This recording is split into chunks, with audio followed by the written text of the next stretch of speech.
We are on. Alright, hey, Shalom. Shalom. I'm going to begin by giving our glory and praises to Yahweh, Ba'ashem, Yahushua, Ba'ashem, HaKadosh. Good morning, to our beloved elders and apostles of Great Millstone Showboats. It's like you to hopefully like and all the beloved Aki pushing this truth with sincerity.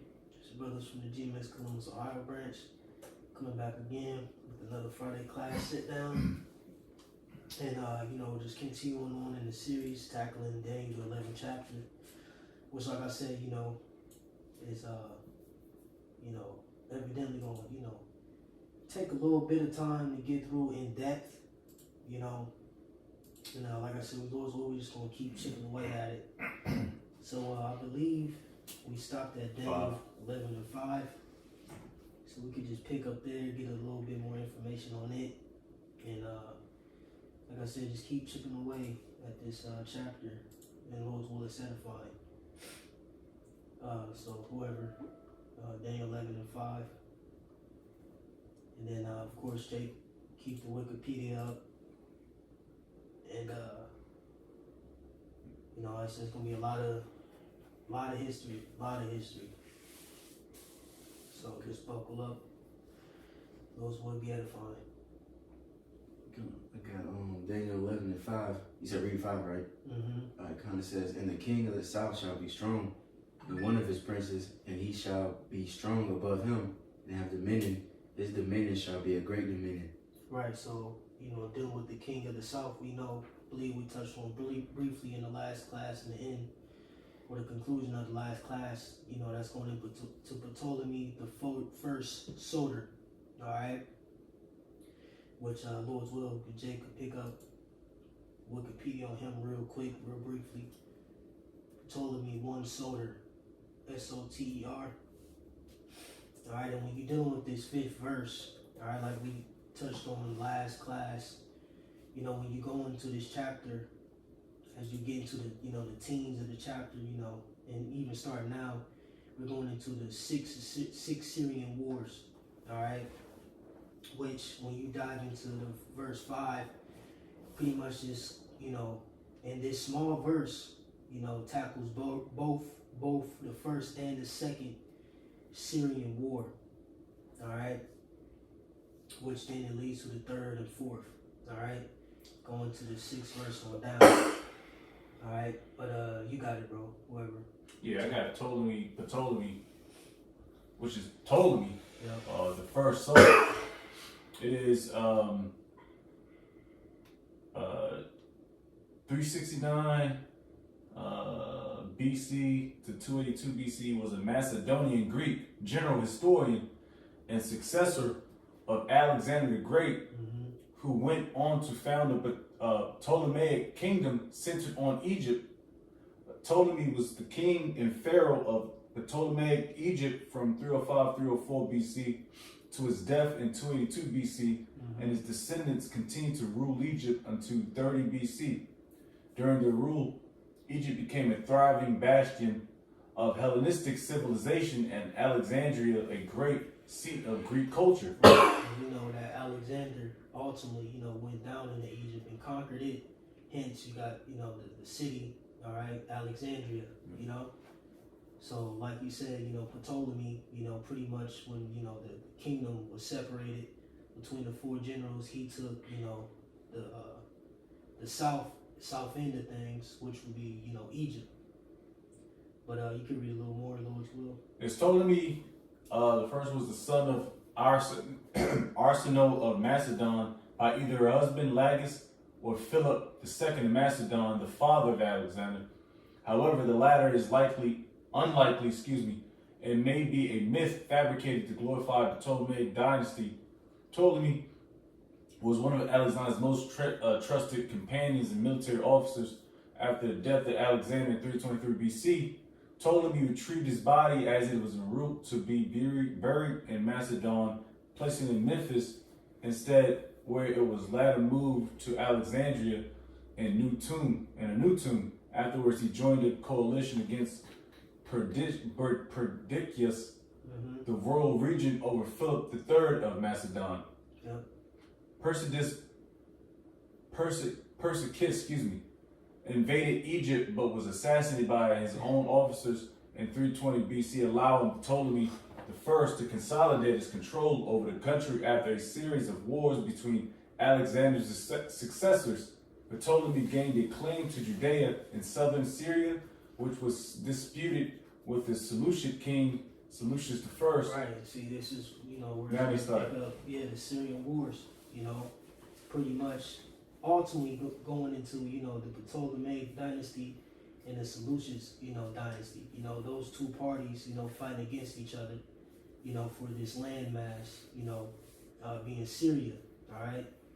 And like you said, Ptolemy gained and claim to Judea in southern Syria, which was disputed with King Seleucus I. All right, and then that brings us to, like it says in verse 5, and one of his princes, and he shall be strong above him and have dominion. His dominion shall be a great dominion, right? Going into ultimately Seleucus I. All right. And then, the latter half of that verse, his dominion shall be a great dominion, is after the Second Syrian War, which, was, I believe Seleucus' son, Antiochus the first, won that one. All right.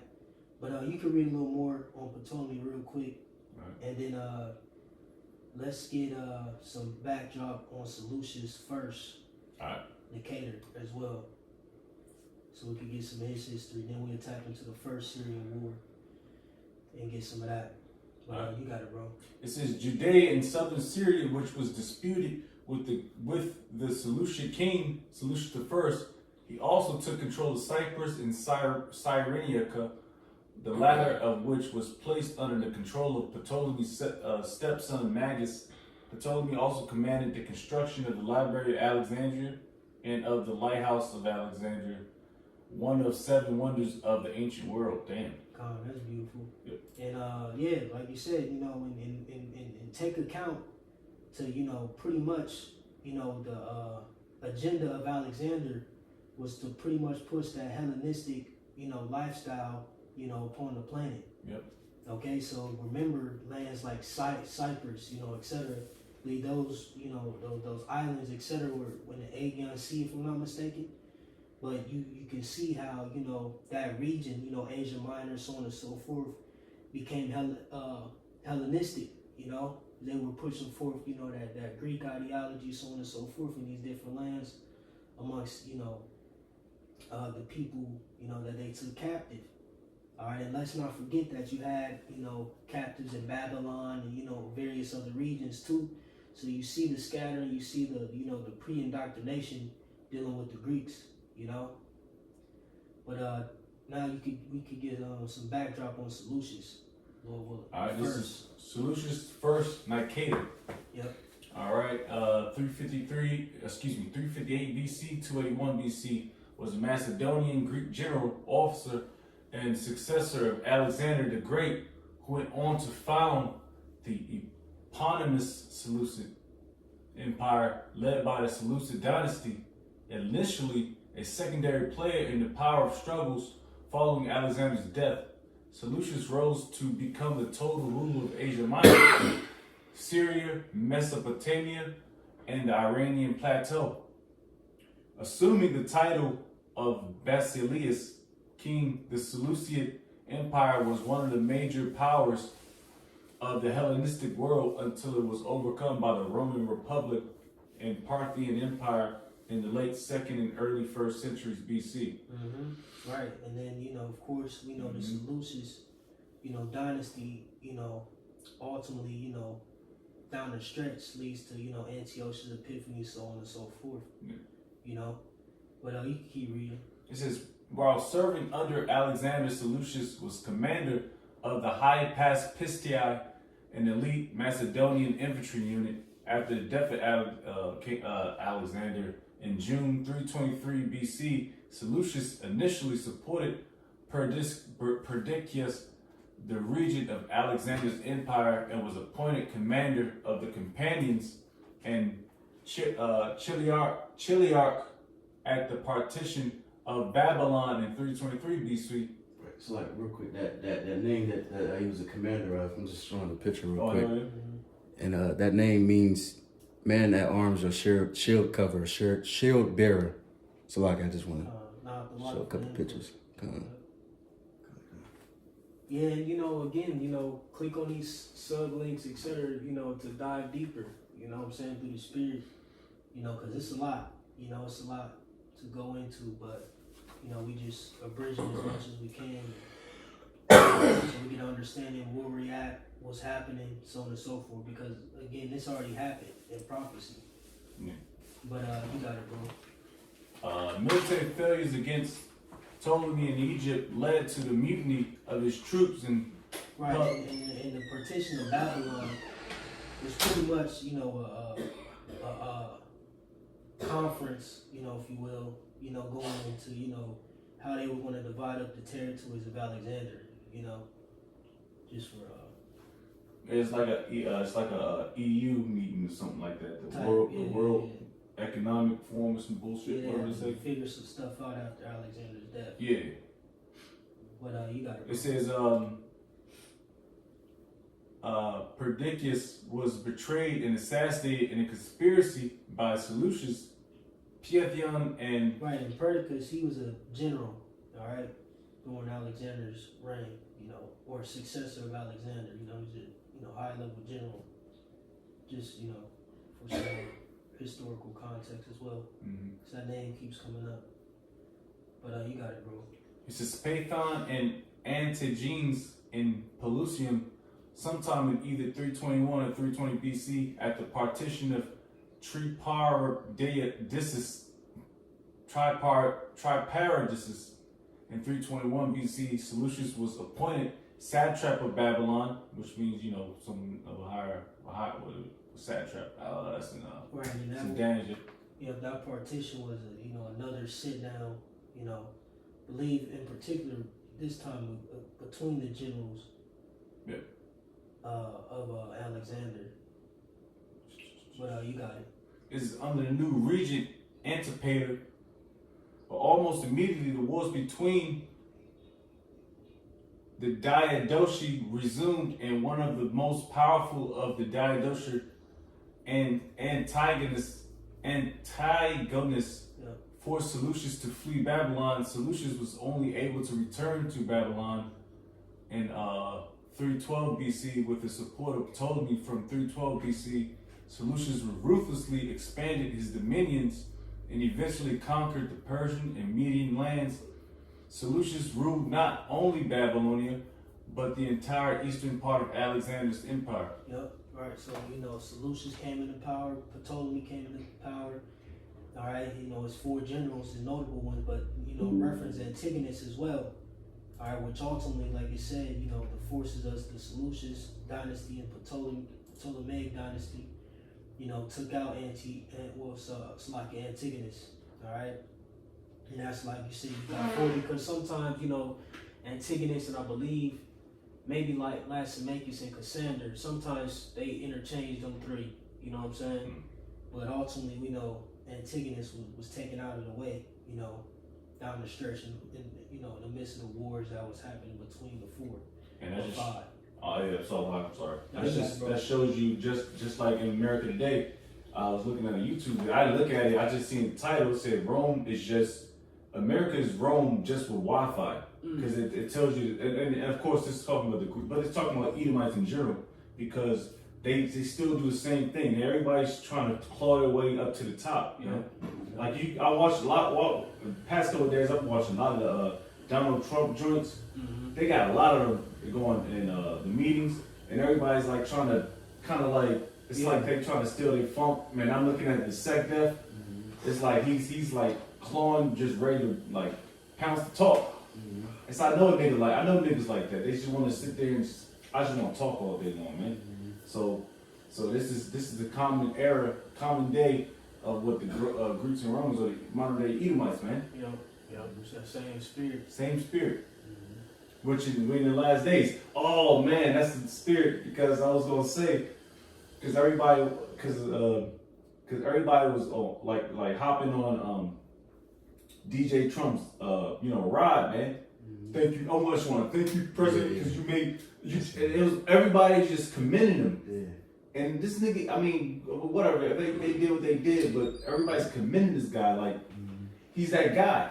Which, hey, he might, you know what I mean? They call him Nero 47, you know? But, you know, you can just see the similarities between Greek, Rome, and America. The last leg, man. Alright, boom. Now, Lord's will, you know, since we, you know, tapped into, you know, these two men, alright, etc., you know, now we can tap into the first Syrian war, which ultimately was fought, if I'm not mistaken, between the son of Ptolemy II and, hold on, let me see, and Antiochus the First. Okay.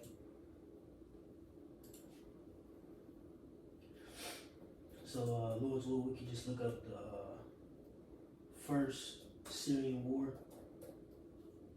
Alright, which, like I said, ultimately this first Syrian war was fought between the sons, you know, of the two, Ptolemy the first Soter and Seleucus the first Nicator. Alright, like I said, because and one of his princes, he shall be strong above him and have dominion. His dominion shall be a great dominion. Right, going into, like I said, ultimately the second Syrian war, when the Seleucid Empire, you know, triumphed in that battle. But let's get some background on the first Syrian war. Lord's will. Got it. 274 to 271 BC. What you got it, bro? The first Syrian War, 276, 271 BCE, was a conflict between the Ptolemaic Kingdom of Egypt and the Seleucid Empire, primarily over control of the southern Syria and surrounding territories. Mm-hmm. Can you get in that wiki? Yeah, okay, yeah, my fault. Because we're going to get these names too, Ptolemy II and Antiochus I. Lord, what the fuck is this? There we go. Here we go. The Syrian Wars were a series of 6 wars between the Seleucid Empire and the Ptolemaic Kingdom of Egypt, successor states to Alexander the Great's empire during the 3rd, 2nd centuries BC over the region, then called Soil in Syria, one of the Koel, one of the few avenues into Egypt. These conflicts drained the material and manpower of both parties and led to their eventual destruction and conquest by Rome and Parthia. They are briefly mentioned in the biblical books of the Maccabees. Mm-hmm. Now we can get the first Syrian war. That's what I was it, because it was there. Oh, here we go. I got it. Yeah, I got to jump down. You got you see, he said. First Syrian War was 274 to 271 BC. A decade into his rule, Ptolemy II faced Antiochus I, the Seleucid king who was trying to expand his empire's holdings in Syria and Anatolia. Ptolemy proved to be a forceful ruler and skilled general. In addition, his recent marriage to his court wise sister Arsinoe II of Egypt had stabilized the volatile Egyptian court, allowing Ptolemy to successfully carry out the campaign. Alright, calm. So boom, you know, just some context on the first Syrian war. Then like I said, that 5th verse taps into both the first and second Syrian war. You see? So real quick, can we get some info on Ptolemy II, Philadelphus, on the Wikipedia? And if another brother could pop up Antiochus I, I think he's Soter as well, if I'm not mistaken.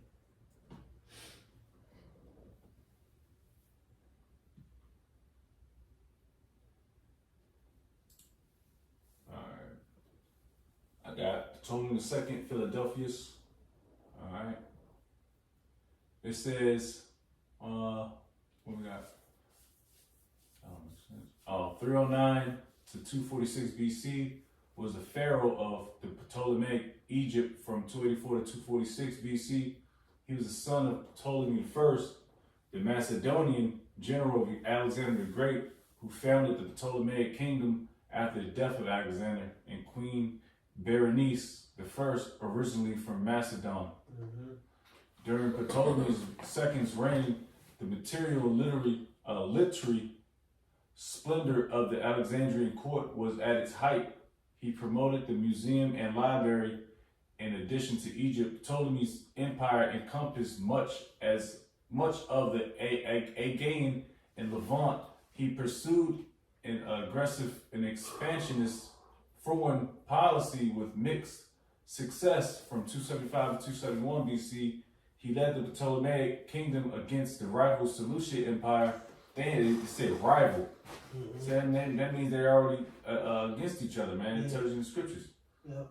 It says in the first. Because ultimately, when you dive into the history further, pretty much, if I'm not mistaken, that land, I believe through one of those partitions, was ultimately sanctioned to the Seleucid Empire.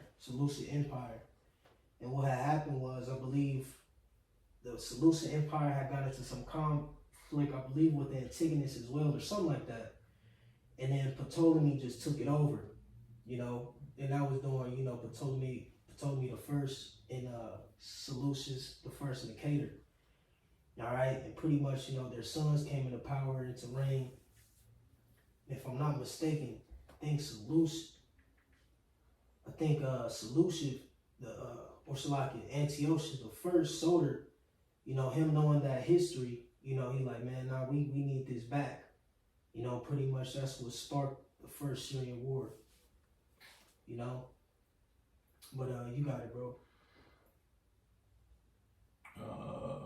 He pursued an aggressive and expansionist foreign policy with mixed success. From 275 to 271 BC. He led to the Ptolemaic kingdom against the rival Seleucid Empire in the First Syrian War, and extended Ptolemaic power into Cilicia and Caria, but lost control of Cyrenaica after the defection of his half-brother Magus in the Cremonian War of 267-261 BC. Ptolemy confronted Antigonid Macedonia for control of the Aegean and suffered serious setbacks. This was followed by a second Syrian War of 260-253 against the Seleucid Empire, in which many of the gains from the first war were lost. Right. So just some history on him. Now we could grab some history on Antiochus the first, Soter. We got this Antiochus the first, Soter. It says Antiochus the first, Soter was a Greek king of the Seleucid Empire.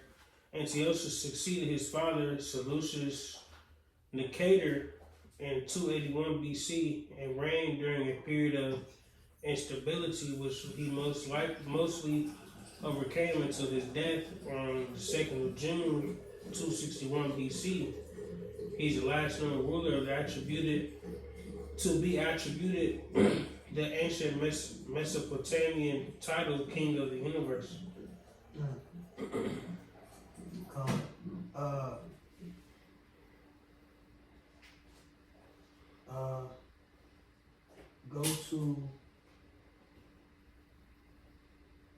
Jump down to go to his bio, Lord's will. That's what I'm looking for. His biography. J.D. Waterman.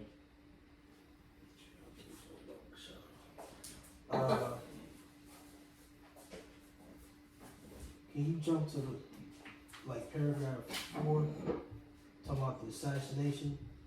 So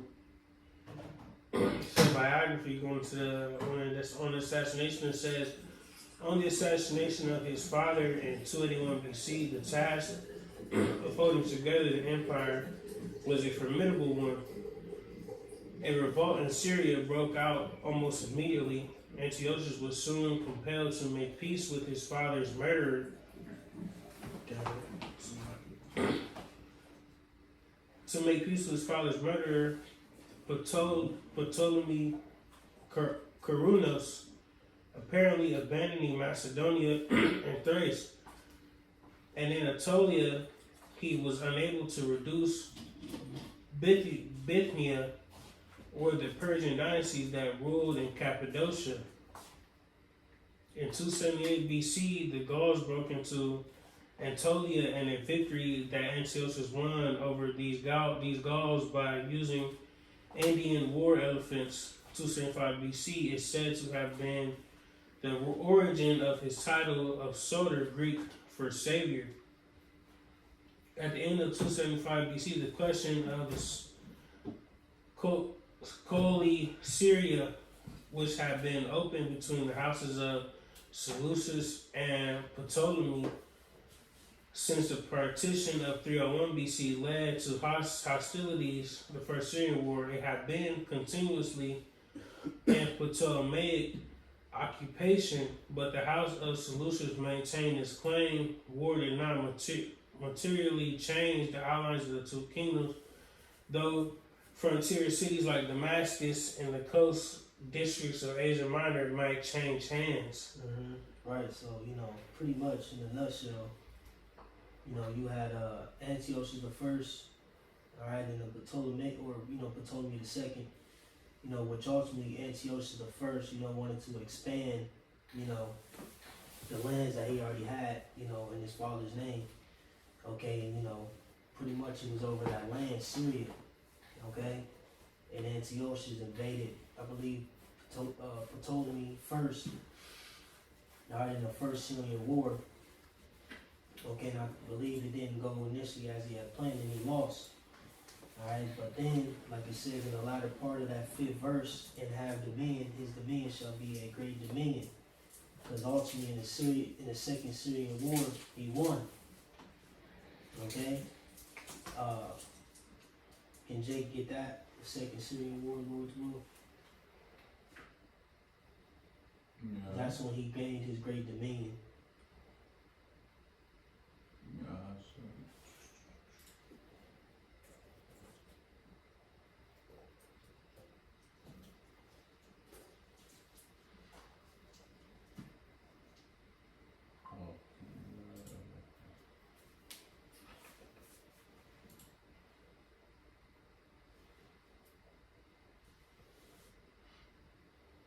Yeah, The Second Syrian War, 260 to 253 BC.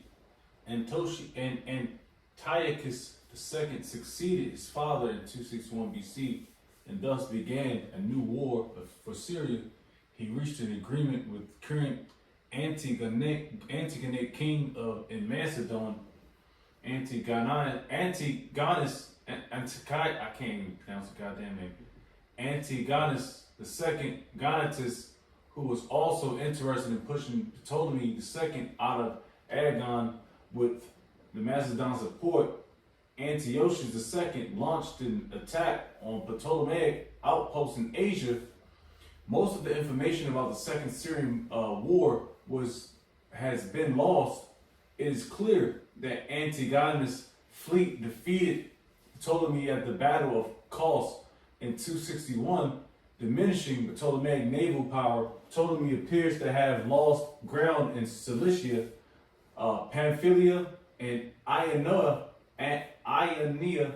while Antiochus regained Miletus and Ephesus. Macedon's involvement in the war ceased when Antigonus became preoccupied by the rebellion of Corinth and Chalcis in 253 BC, possibly instigated by Ptolemy, as well as an increase in enemy activity along Macedon's northern frontier. Right, so pretty much at this point, you had Antiochus II, the son of Antiochus first Soter, who came up into power, and I believe he fought against also Ptolemy II, Philadelphus, in that Second Syrian War. Alright, and through him, Antiochus II Theos if we could get some history on him, you know, they had won that second Syrian war. You know, and like I said, that's how, you know, the Seleucid name or the Seleucid dynasty, you know, ultimately gained control and had a great dominion after that second Syrian war. All right, Jay could pull him up. Antiochus the second Theos real quick.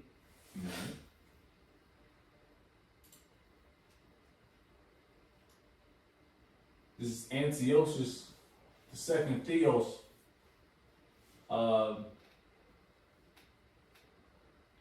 286 to 246 BC was a Greek king of the Hellenistic Seleucid Empire who reigned from 261 to 246 BC. He succeeded his father Antiochus I Soter in the winter of 262 to 61. He was the younger son of Antiochus I and Princess Stratonice, the daughter of Demetrius Polycritus. Antiochus II was a forceful personality who was in his lifetime largely succeeded to hold the sprawling Seleucid realm intact.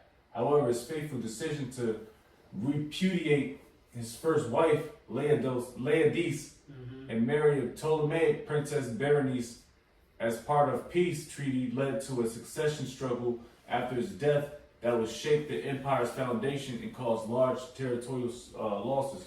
Right, and that goes into perfectly with the 6th verse of Daniel 11. So if Jay could read that 6th verse, Lord willing. It's pretty much what they just said summed it up, that 6th verse, you know, ultimately. But you got it. It says, in the end of years, they shall join themselves together for the king's daughter. Right, like Salaki, like said, and in the end of years, they shall join themselves together. Right, so after the second Syrian war, ultimately, like you said, you know, through marriage, you know, they pretty much tried to bring peace to marriage. Right, so, you know, Ptolemy the second Philadelphus, all right, he married off his daughter Berenice the first to Antiochus the second, all right, Theos.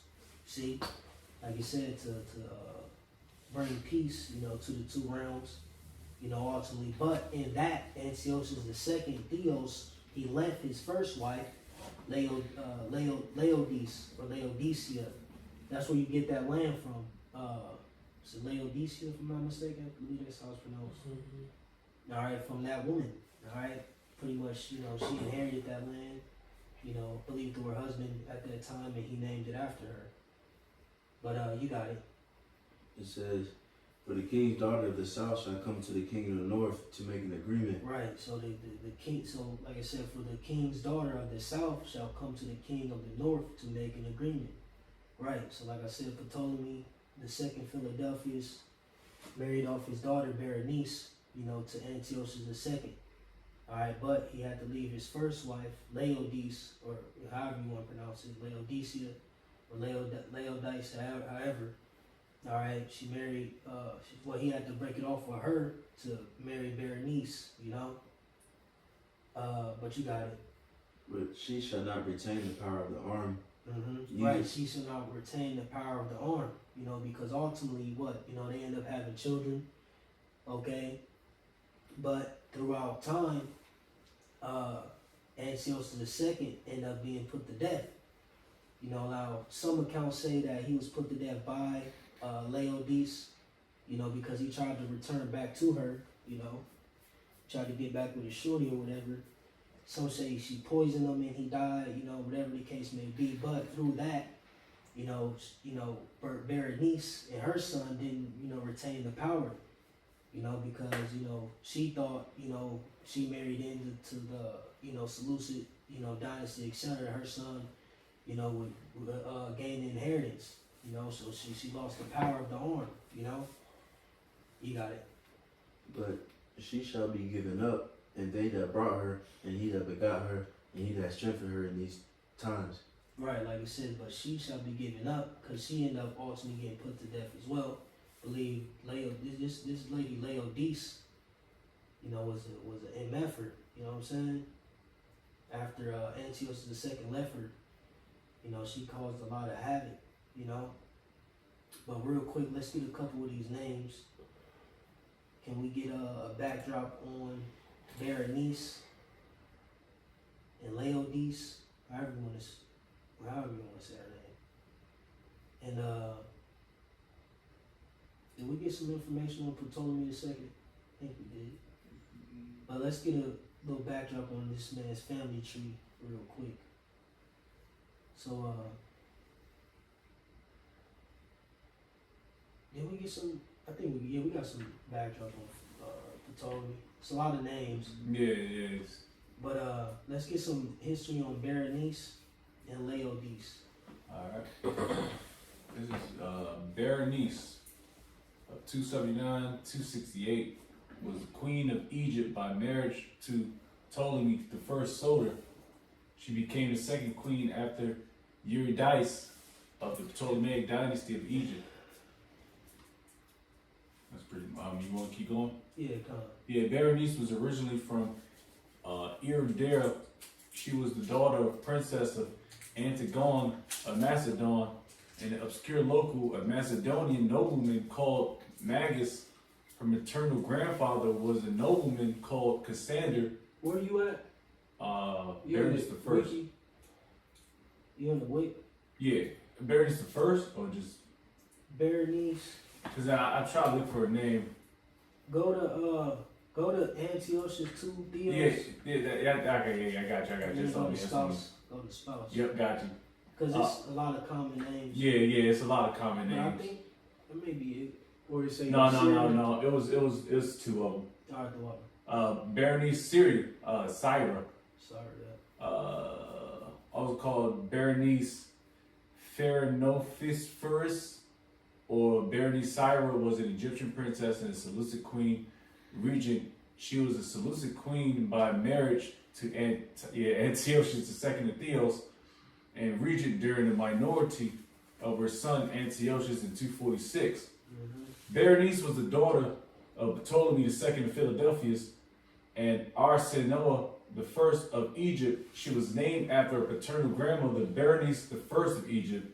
The date of her birth is unknown, but most estimates are before 280, as her mother was exiled the following year.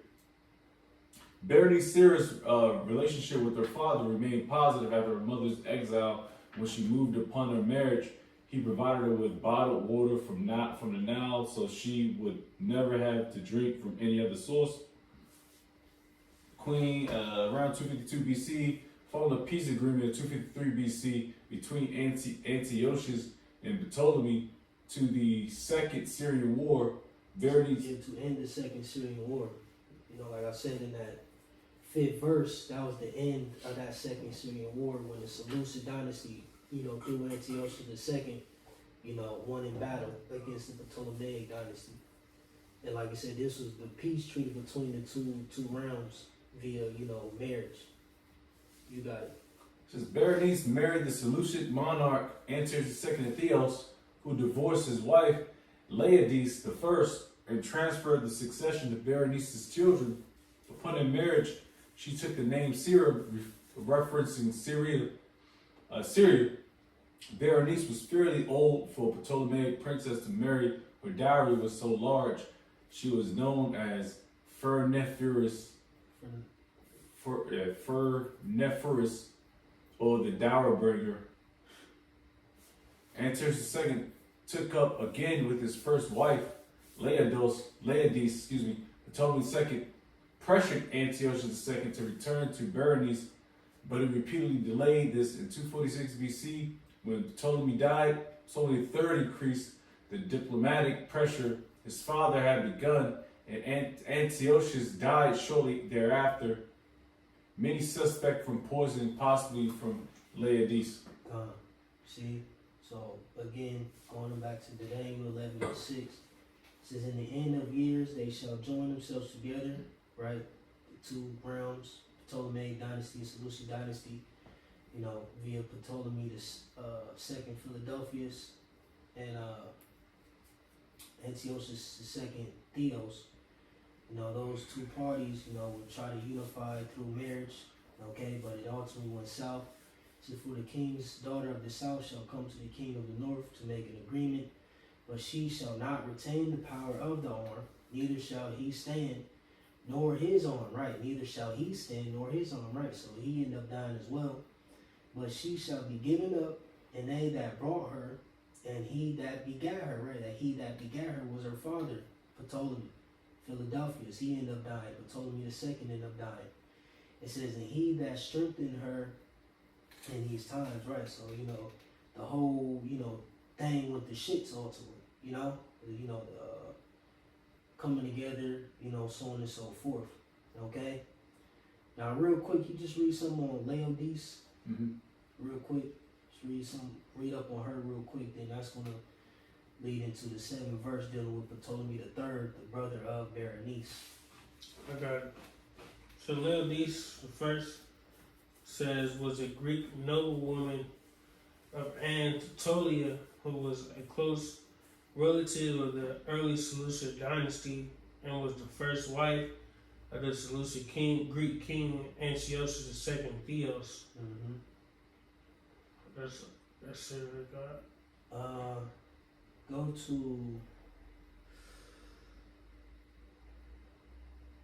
Go to deaths of Antiochus the second and his second family. Go to that. Go to it. Start at the top. Yep.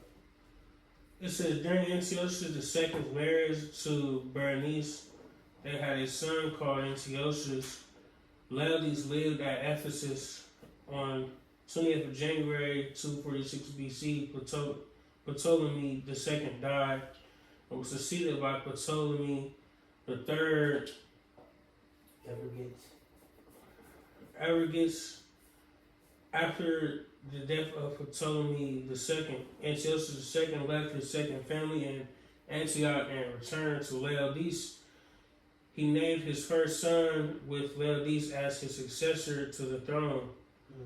In July 246 BC, Antiochus II died. Some suggest that he was poisoned by revengeful Laodice, leaving a confusing dynastic situation. Right, because now it's like who's going to be the successor? Which son is going to be in, the son of Antiochus II's seat? You got it. Seleucus II succeeded his father as king, and his brother Antiochus Hierax was named co-ruler in Sardis. They lived with Laodice at Ephesus. Laodice, either for revenge or to prevent civil war, had Berenice, her son, murdered in the late summer of 246 BC. Right, which ultimately that did lead to the war, because that's going to dive straight into Daniel 11 and 7. So we can start there. He says, but out of the branch of her roots shall one stand up in his estate. Right, dealing with Berenice, all right, or Bernice, like I said, but out of a branch of her roots shall one stand up in his estate, going into Ptolemy the third, Evergetes. So Lord's will, Jacob, pull him up, Ptolemy third, Evergetes,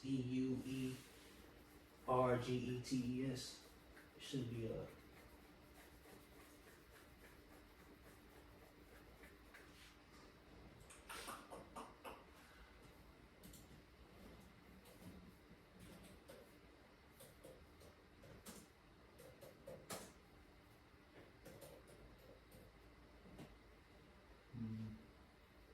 See, who's his name? Arrogance? Ptolemy the third. Yeah, I gotta go on Google and then find it. See, that shit ain't never pop up.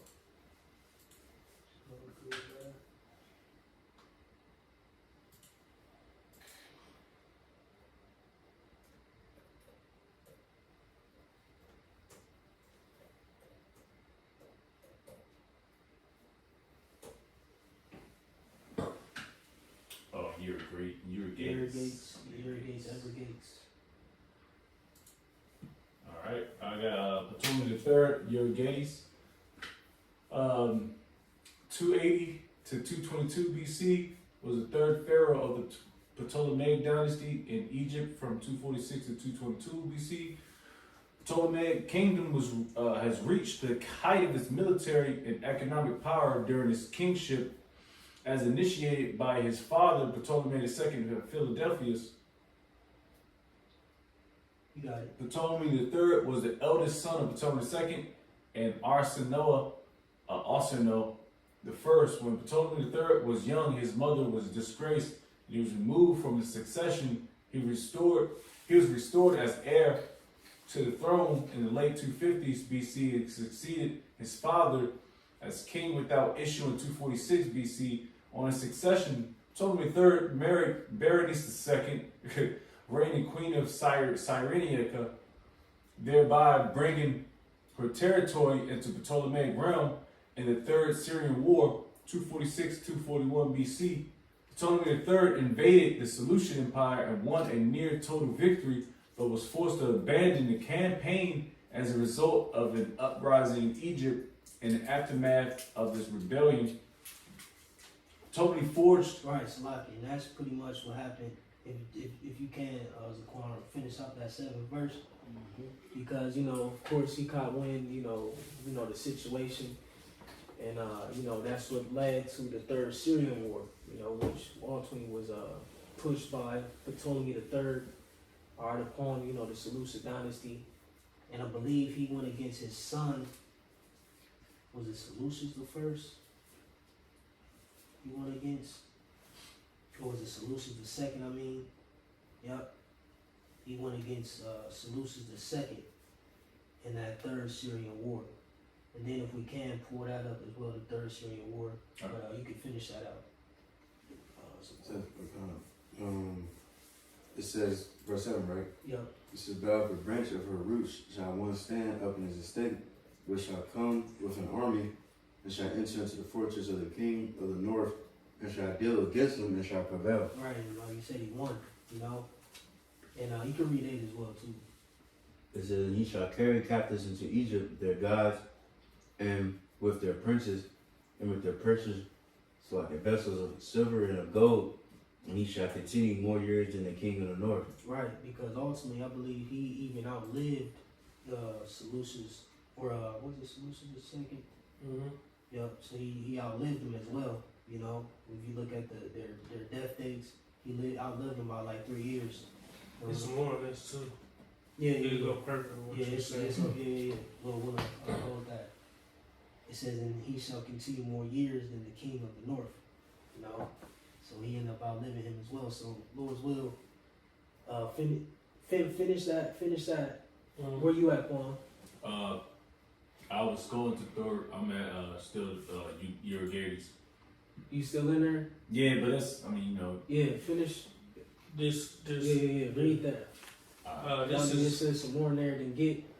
Seleucus the second, which is the son. So go to Antiochus the second Theos and get his son, Seleucus.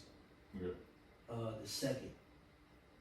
But you got it, you call. So back in Laodice, so the third paragraph down in the death of Antiochus and his second family says, out of his outrage, the brother of Berenice, Ptolemy III, declared war the same year and invaded the Seleucid Empire. Right, that's that 7 and 8 verse we just went into.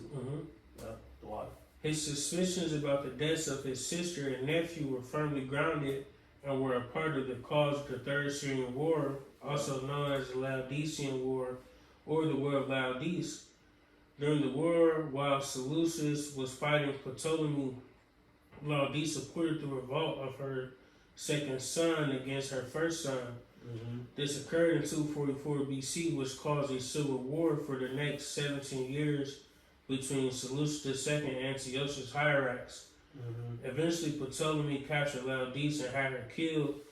This happened no earlier than 236 BC because there are 2 honorific inscriptions in Babylon dedicated to her, dated to 247 BC and 237 BC. Water. So like I said, through the spirit, that's what sparked that Third Syrian War, But you get Seleucus up. Let's go to his sons or successors. It should pop up his sons. Antiochus Hierax and Seleucus the second. No, I thought you wanted Antiochus. Nah, I'm saying go to his page and then go to like his family tree. Oh, so the second. Yeah. Yeah. I was there. Oh, that's a lot. Give me a second. Oh, no, that's one. Oh, yeah, I was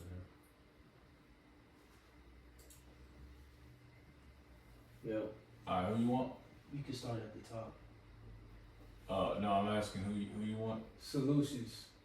Why the fuck you keep popping? Nah, you could go to Antiochus. I'm saying just go to his family tree. It should just pop right up. That's what I'm saying. I'm trying to find it. Yeah.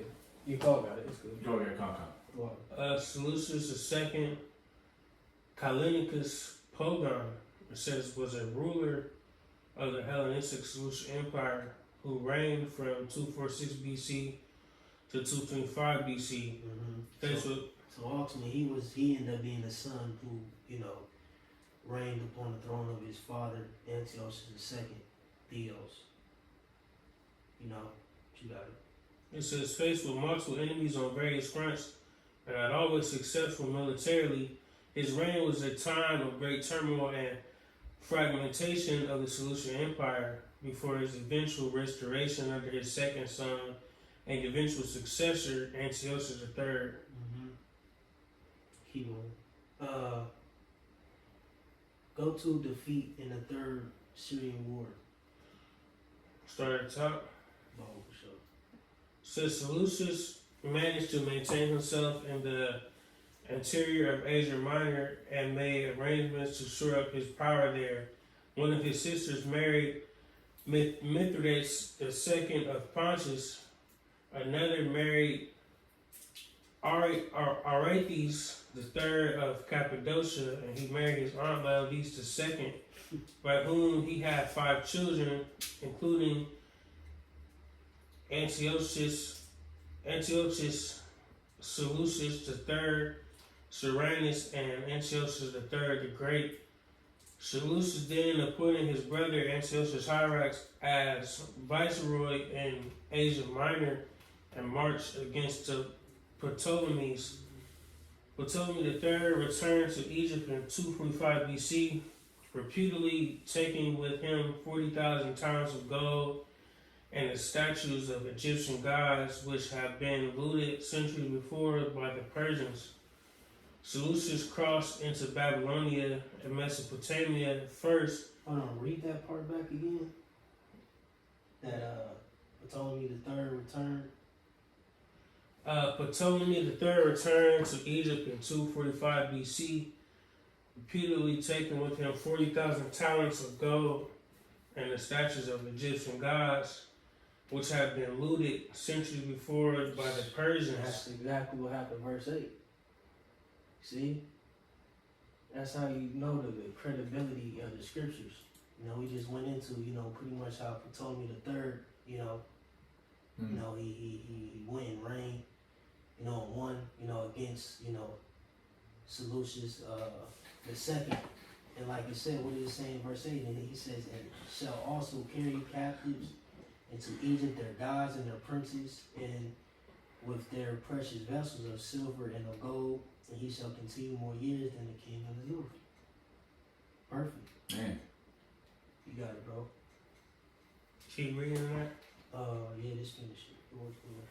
It says, receiving the loyalty of the empire's eastern regions and then marching to Syria, where he recovered Antioch by 244 BC. This was followed by the recapture of the other major cities in the area by 242 BC. The interior of northern Syria had been regained, and Seleucus was able to launch raids and Ptolemaic control of Syria around Damascus. Read the next one. It says, elsewhere the Seleucids were less successful in the Aegean. The Ptolemaic armies were able to seize control of Ephesus as well as Anos and Maronia and Thrace and several cities on the Asian side of Hellespont. That's pretty much it. And then, can we get the overview on the Third Syrian War real quick? But through the Spirit, Zaquan, you can read that verse 10, You read verse 9? Or no, it's like it. Yeah, no, it's like it. It says, so the king of the south shall come into his kingdom and shall return into his own land. And 10 too, right? Just hold that. Now to read the third Syrian war, then we get 10 Alright. 11. Third Syrian War, 246-241 BC, also known as the Laodicean War. The Third Syrian War began with one of the many succession crises that plagued the Hellenistic states. Antiochus II left two ambitious mothers, his repudiated wife Laodice and Ptolemy II's daughters Berenice, Syria, in a competition to put their respective sons on the throne. Laodice claimed that Antiochus had named her son heir while on his deathbed, but Berenice argued that her newly born son was the legitimate heir. Berenice asked her brother Ptolemy III, the new Ptolemaic king, to come to Antioch and help place her son on the throne. When Ptolemy arrived, Berenice and her child had been assassinated. Ptolemy declared war on Laodice's newly crowned son, Seleucus II, in 246 BC, and campaigned with great success. His forces possibly being commanded by Xanthippus of Lacedaemon, aka hey, fuck you niggas in the fraternities too, cause it's pissing me off trying to read these names. Fat ass words, man. Yeah, these are big ass bald faced niggas, man. AKA Xanthippus of Carthage, the mercenaries general. That shit pissed me off, man. That shit ass. Just a quick note, you know what I mean? Because we know that Maccabees, the Lacedaemonians, you know, the Spartans. Mm-hmm. So this nigga, he probably was a Jake nigga, you know what I'm saying? But, you know. No, this is Lacedaemon. I think it's different. Lacedaemonian. Lacedaemonian? Oh, Yeah, yeah. like 'Cause it says was a Spartan mercenary general. You know what I'm saying? Oh, I got you. Okay, I see. Okay, so I pronounced it incorrectly then. So like some big ass words. Yeah. Yeah. That Greek shit, man. Yeah, straight up. And that's how we lost our heritage. This is of Carthage, the mercenary general responsible for defeating the Roman army at Tunis Bagrats in 255 BC. He won major victories over Seleucus in Syria and Anatolia, briefly occupied Antioch, and as a recent cuneiform discovery proves, even reached Babylon. These victories were marred by the loss of the Cyclades. Excuse my eyes, burn like a mother. Cyclades to Antigonus Gonatus in the Battle of Andros. Seleucus had his own difficulties. His domineering mother asked him to grant co-regency to his younger brother Antiochus hierarch, as well as rule over Seleucid territories in Anatolia. And Antiochus promptly declared independence, undermining Seleucus' efforts to defend against Ptolemy in exchange for... Take a break, man. Slacking. Yeah, this shit Hey, crazy. Jake, quick up for Jake. Jake, My eyes are burning. I'm not gonna lie. Shit. hey, slacking for Jake Fine, but hey, it's real though. Jake be trying to, you know, go into these things, you know. Yeah, get Jake a little break, man. You know, yeah, just a little brief overview of, you know, the Third Syrian War. You know, pretty much you have Ptolemy III, who stirred up the Third Syrian War, you know, against the Seleucid dynasty, ultimately with Seleucus II, based upon the death or the controversy over the death of his sister Berenice. All right. Now we can jump to Daniel 11. We at 10 now. Come on. It says, but his son shall be stirred up and shall assemble a multitude of great forces. And one shall surely come and overflow and pass through. Then shall he return and be stirred up even to his fortress. Right. And like it says, verse 10, but his sons, which like says, so the king of the south shall come into his kingdom, and he shall return into his own land. But his sons shall be stirred up, and shall assemble a multitude of great forces. Right, his sons is going into the sons of Seleucus II. So, real quick, let's get Seleucus II. He shows. Callinicus. We read some history on him, right? Mm-hmm. Now, let's go to his children. Alright, if he had 2 children, Seleucus III, which his name was, his real name I believe was Alexander, if I'm not mistaken. He had 2 sons. I'm trying to find the other one.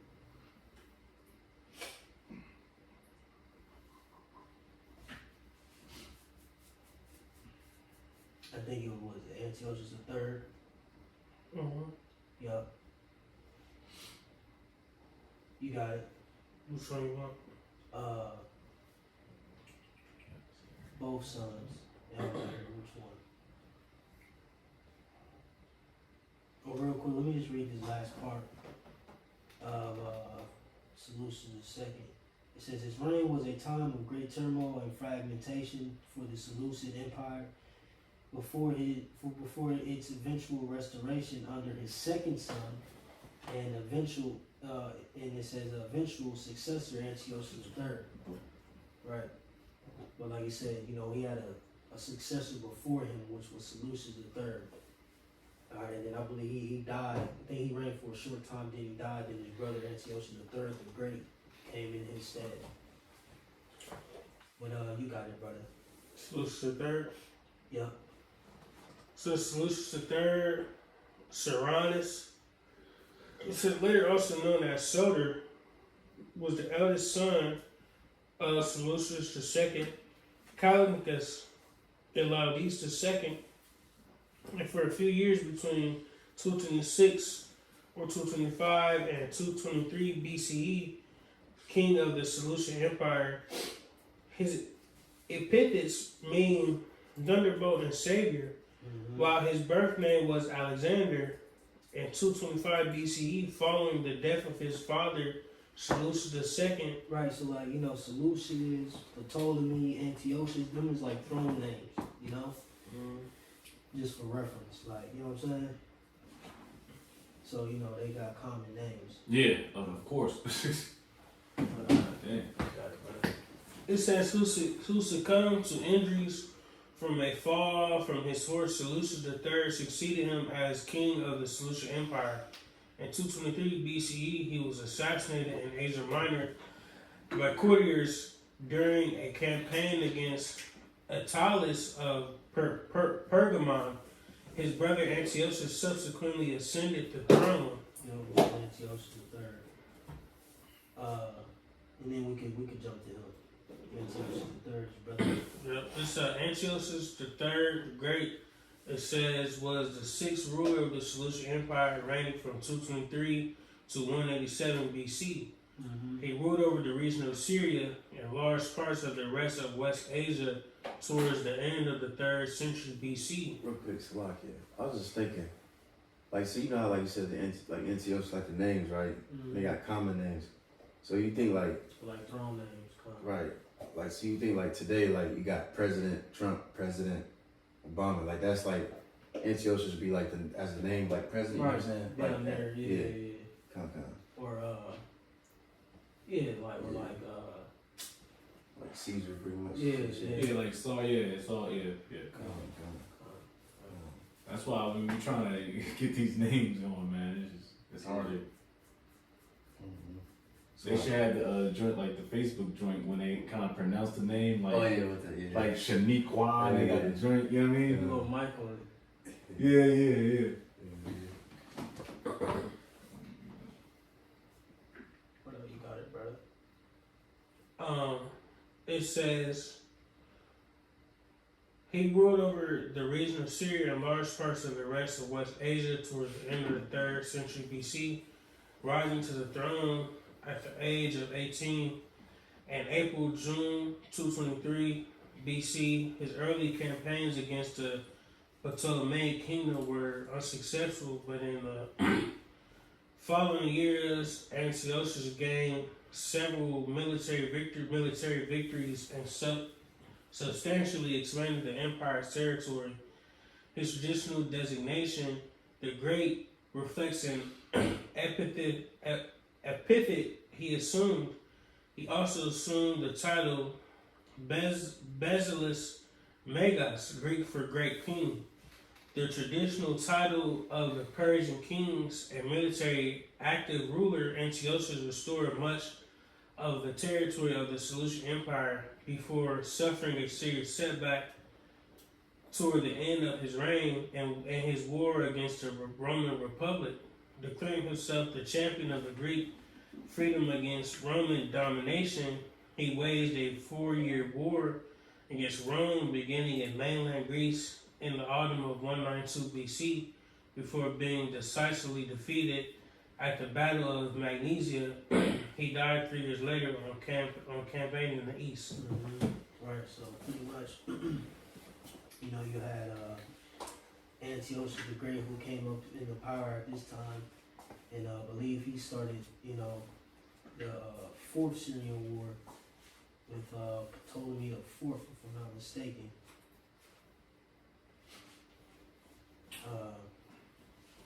Because like it says in that Daniel 11, where we had 10, it says, but his sons, which like we went into Seleucus III and Antiochus III the Great, and shall assemble a multitude of great forces, and one shall certainly come, right? Like I said, one shall certainly come, which will be Antiochus III, and overflow and pass through. Then shall he return and be stirred up even to his fortress. It says, verse 11, and the king of the south shall be moved with choler, which I believe going in Ptolemy the Fourth. Jacob, look him up. And shall come forth and fight with him, even with the king of the north. And he shall set forth a great multitude, but the multitude shall be given into his hand. Right, because ultimately Ptolemy the Fourth, wins in that Fourth Syrian War. So we're gonna cue up some history on Ptolemy the Fourth. Yes, in the sir. Fourth Syrian War. All right. Ptolemy IV, Philopator. All right. It says his name is lover of his father.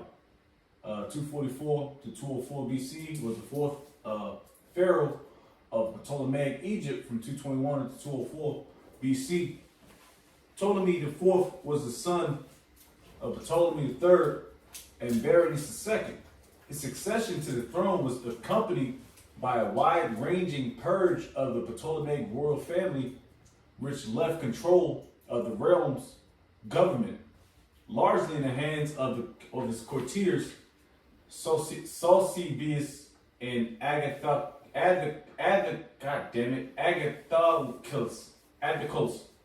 His reign was marked by the Fourth Syrian War, 219 to 217, with the Seleucid Empire, which culminated in a decisive Ptolemaic victory at the Battle of Raphia, one of the largest battles of the whole Hellenistic age. In the final years of his rule, control over the southern portion of the country was lost to the rebel pharaoh Hugon. Ptolemy IV died in mysterious circumstances in 204 BC and was succeeded by his young son Ptolemy V, Epiphanes, under the regency of Sosibius and Agathocles. In ancient sources, Ptolemy IV was criticized for being more interested in luxury and court ceremony than government politics and foreign relations. The decline, this is hard. Right, you see, that's why he was moved with choler against who was that? Antiochus the Great, the Third. Because he was like, I'm trying to chill, enjoy his riches, and Get these trade. bitches, riches and bitches. Yeah, so he was a calm guy. So when he kept getting poked, he like, all right, bet. You said he moved with choler or bitterness. He fought against him in that Fourth Syrian War and he won. Like it says in verse 11, it says, even with the king of the north, and he shall set forth a great multitude, like it said, because that was one of the biggest battle battles against, you know, in the Hellenistic age between, you know, the two parties. That was one of the biggest. But the multitude shall be given into his hand, right? So he ultimately won that war, you know. But you can finish that out and get that fourth Syrian war, Lord's will. Hey, real quick, if you don't mind, real quick, if I could just throw some in, because the other mentioned about the names, the names that are like Ptolemy and all that, they're surnames. Mm-hmm. So all like a good example would be like the Koreans, like they got like Kim. Kim is in the face of a lot of these names, or Lee. You know, all these are surnames, you know what I'm saying? So, you know, and if you go into surname, it says a hereditary name common to all members of a family as distinct from a given name. So, you know what I'm saying? They all relate through this surname, you know what I'm saying? But just throw that out there. Yeah, just like we got it, you know. Yeah. Quan Wild, Yep. Bond Ruben, Raul Bond, you know. So yeah, it kind of correlates. It does correlate. It doesn't kind of. Let me see. Back at it, and I'll get the fourth. I'm gonna finish up. In ancient sources, Ptolemy IV was criticized for being more interested in luxury and court ceremony than government, politics, and foreign relations. The decline of the Ptolemaic dynasty is usually traced to his reign. That's pretty much what you want. Mm-hmm. All right. Yeah, but that's good. Yeah. Then we could get that fourth Syrian war. Alright. This is the fourth Syrian war. And real quick, Salakia. I read down, I think this is, was it Ptolemy the fourth? Because I remember, I think the Apostle Tahar, I could be wrong. I remember hearing about this, but I remember Apostle Tahar said the Maccabees, the third book of Maccabees is actually canon. Everybody Yeah. seen that video? You kind of. That's the spirit. Oh, you got that? Yes. Yeah, we gonna tap into that in the 12th verse. Okay, kind. Third and the fourth Maccabees. I'm gonna save this then. Nah, you could read it. Yeah, kind. You read down. Because the third and the fourth Maccabees is pretty much just history, secular history. Mm-hmm. You know? So Jake ain't finished that road. Jake said, Oh, "Some yeah. books, man." Yeah, I forgot all about the third. Yeah, I'm chilling. Gone. Me either. Gone. It says, if you skip down to Ptolemy the fourth, the legacy, reputation, you go down to the last one paragraph. It says, Ptolemy the fourth is a major character in the biblical book, the Maccabees, third Maccabees. Alright, blah blah blah. I'm gonna skip to the part. It says the king is presented as an oppressive tyrant who transgresses divine law by trying to enter into the temple at Jerusalem, and then it launches an attempt to wipe out the Jews by gathering them all in the hippodrome at Alexandria and have them trampled by drunken elephants. So yeah, through the spirit model, just grab that verse 12. It says, and when he had taken away the multitude, right, once he won that war, his heart shall be lifted up, right? He got prideful, you know, because like I said, ultimately he was about luxury business. He was a businessman. You know, He's Donald Trump type shit. that guy's the spirit. I was gonna say like a trumper, you know. But once he won that war, he got proud. You know, like I said, his heart shall be lifted up, and he shall cast down many 10,000s. Right, that's also going into our people. You know, but he shall not be strengthened by it, right? Because it's gonna end in his demise. You know. But can you read that part back? You don't mind? By his little joint he just did. It says, let me read right here. The king is presented as oppressive tyrant. Right, an oppressive tyrant. Like I said, he got proud. Who transgresses divine law by trying to enter into the temple of Jerusalem, and then launches an attempt to wipe out the Jews by gathering them all in the hippodrome at Alexandria. Let me see real quick. Right, because you gotta think, we in the middle of all this shit. Little old Jerusalem. You know what I'm saying? We in the middle of all this, you know? All these wars, sub-wars, and, you know, in between them literally as well. You know, in between, you know, the Seleucid Empire and the Ptolemaic Empire. You know, in between Egypt and, you know, Syria and all that. We're right in the midst of all that, you know? And real quick, the hippodrome is pretty much like a stadium, like some Roman shit. show a little picture real quick. So they were trying to kill us and that shit. Make a public display of it. You know, but it says at Alexandria and having them trampled by drunken elephants, these plans are repeatedly stopped by the divine intervention of Yahweh. In the end, Ptolemy IV recants and grants extensive privileges to the Jews. It is not clear that his work indicates the existence of a negative Jewish tradition about Ptolemy. That's pretty much the point. Yeah. Yup. And I believe 3rd Maccabees, the 1st chapter. Where was you at? You just looked something up. No, I'm Wikipedia, and you go down to Ptolemy IV, and you go down to legacy and reputation, and then you just read the last paragraph. Right, because the 3rd Maccabee goes into the battle of Raphia. Mm-hmm. Real quick, let me read this 3rd Maccabee. That's fire. Yeah. I'm gonna have to read. You know, I got it. Well, for this study, I gotta read these books. Real quick. Can Jay look up the battle of Raphia? You got the Syrian War popped up? Yeah, I do. Real quick, read that and then look up that battle of Raphia too. This is 4th Syrian War, 219 to 217 BC. Taking the Seleucid throne in 223 BC, Antiochus III the Great, 241-187 BC, set himself the task of restoring the lost imperial possessions of Seleucus I, Nicator. Right, so it's his great grandfather, great something. great grandfather. You got it.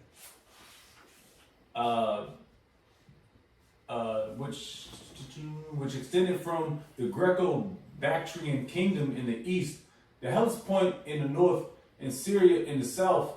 By 221 BC, he had reestablished Seleucid control over Media and Persia, which had been in rebellion. The ambitious king turned his eyes towards Syria and Egypt. Egypt had been significantly weakened by the court intrigue and public unrest. The rule of newly inaugurated Ptolemy IV Philopator, reigned 221-204 BC, began with the murder of Queen Mother of Berenice II. The young king quickly fell under the absolute influence of the imperial courtiers. His ministers used their absolute power and their own self-interest to the people's great chagrin. Right, so he gonna try to take advantage of that, you know, the weakened state that, you know, the Ptolemies were in, you know, or Egypt as a whole. Yeah, you're right. Yeah, it goes right to it. I can learn from Maccabees III. Oh, you got Maccabees 3? Well, this is the annotated. Jason, Damn, they got this. Damn, man, that's I'm fucked up. We had glass. That's fucked up. This is a annotated joint from the Oxford joint. Shit, I'm gonna need that. I borrow. Come. Or I might just get on the PDF or something. But Oh yeah. It's pretty much right the with it. same thing. yeah. Yeah. I just roll. I'm gonna roll with the Maccabees 3rd and 1. Yeah, read that first verse. That's the spirit. I was gonna tell Jake to read that verse. This is when Philopator learned from those who returned that the regions that he had controlled had been seized by Antiochus. He gave orders to all the forces, both infantry and cavalry, took with him his sister Arsinoe, and marched out of the region near Raphia, where the army of Antiochus was encamped. But a certain Theodotus, determined to carry out the plot he had devised, took with him the best of the Ptolemaic arms that had been previously issued to him, and crossed over by night to the tent of Ptolemy, intending single-handed to kill him and thereby end the war. But Dositheus, known as the son of Dremulus, a Jew by birth, who later changed his religion and apostatized,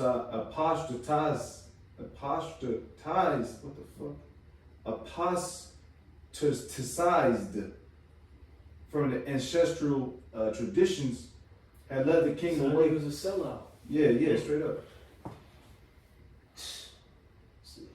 Yeah. Yeah, I mean, man, I ain't even gonna go that far with that, man. Cause it's He said crazy. he was born a Jew, but he converted to a Helen. Yeah, he's Hellenized, man. I mean, he cut his hair off, cut his beard off. It had led the king away and arranged that a certain insignificant man should sleep in the tent. And so it turned out that the man incurred the vengeance meant for the king when a bitter fight resulted and matters were turning out rather in favor of Antiochus. Arsinoe went to the troops with wailing and tears, her locks all disheveled, and exhorted them to defend themselves and their children and wives, bravely promising to give them each 2 minas of gold if they won the battle. And so it came about that the enemy was routed in the action, and many captives also were taken. Now that he had foiled the plot, Ptolemy decided to visit the neighboring cities, encouraging them by doing this, and by endowing the sacred enclosures with gifts, he strengthened the morale of the subjects. Since the Jews had sent some of their council and elders to greet him, to bring him gifts of welcome, and to congratulate him on what he had happened, he was also on the more eager to visit them as soon as possible. After he had arrived in Jerusalem, he offered sacrifice to the supreme power and made thank offerings and did what was fitting for the holy place. Then upon entering the place and being impressed by its excellence and its beauty, he marveled at the good order of the temple and convinced a desire to enter the sanctuary, when they said that this was not permitted because not even members. Jake friendly as shit. Yeah, that's like Gad, man. That's how we, that's pretty much. And then you got footnotes of the Battle of Raphia, which you want. That's what you wanted. Yeah, that's all good though. It's all good info. It's a little context, but can you finish that Syrian war out on the screen, and then we'll be closing off. So that 12th verse, man, that's pretty much what happened, When it goes well, I'm gonna tap into the 3rd Maccabees and, see if I can extract some more info. Man, you're gonna have a lot of here. It's mad footnotes here. Yeah, that's crazy. Yeah, it's a lot of labor, man. So good. Back at the 4th Syrian War, it says,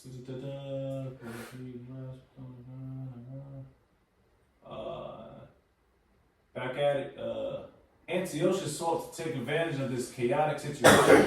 After an invasion in 221 BC failed to launch, he finally began the 4th Syrian War.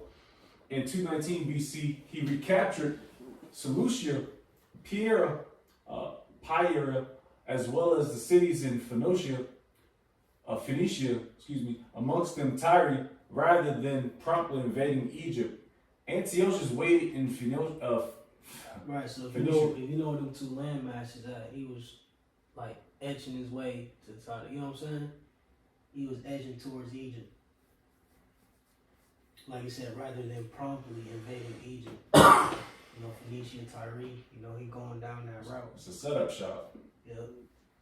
You got it, bro. It says, for over a year, consolidating his new territories and listening to diplomatic proposals from the Ptolemaic kingdom. Meanwhile, Ptolemy's minister Sasabius began recruiting and training an army. He recruited not only from the local Greek population, as Hellenistic armies generally were, but also from the native Egyptians, enrolling at least 30,000 natives as phalangites, which phalangites means was an infantry formation. Okay, so pretty much infantry. This innovation paid off, but it would eventually have dire consequences for Ptolemaic stability. for Ptolemaic stability. In the summer of 217 BC, the Ptolemy engaged and defeated the long-delayed Antiochus in the Battle of Raphia, the largest battle since the Battle of Ipsus over 80 years earlier. Ptolemy's victory preserved his control over Solia, Syria, and the king declined to advance further into Antiochus' empire, even retake Seleucia, Perea. The Ptolemaic kingdom would continue to weaken over the following years, suffering from economic problems and rebellion. Right, because, you know, once the native Egyptians, because they were in that war as well, you know, they start to, you know, get that pride back. You know what I'm saying? That native pride. They start to realize, damn, this is Edomite ruling over us, and we finding his army. You know, so a lot of rebellions, you know what I'm saying, start to spring forth, and they like, shit, we need to get our shit back, you know? But you got it, bro. It says Ptolemy's victory preserved his control over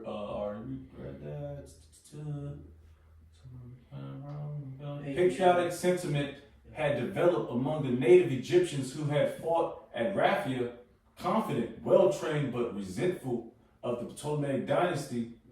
They broke from Ptolemy in what is known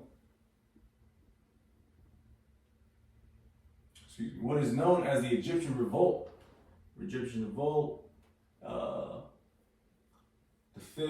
Ptolemy V of Epiphanes was the king of Ptolemaic Egypt from July-August 204 BC until his death into 180 BC.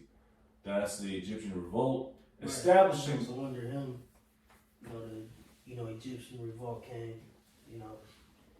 It says establishing their own kingdom in Upper Egypt, which the Ptolemies finally reconquered around 185 BC.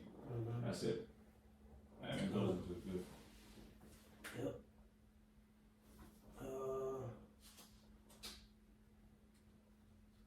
And that's it, man. Like I said, verse 5 to 12. Yep.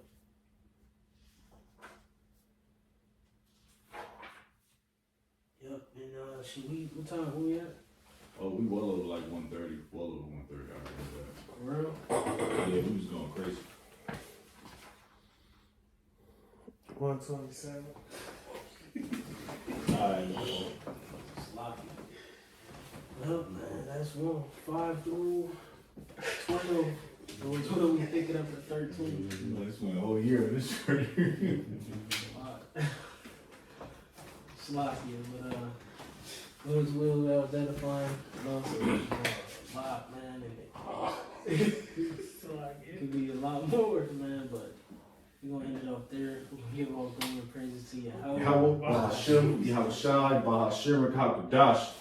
Alright, Devon, the beloved elders and apostles of the great gospel. Shalom. Shalom, shalom.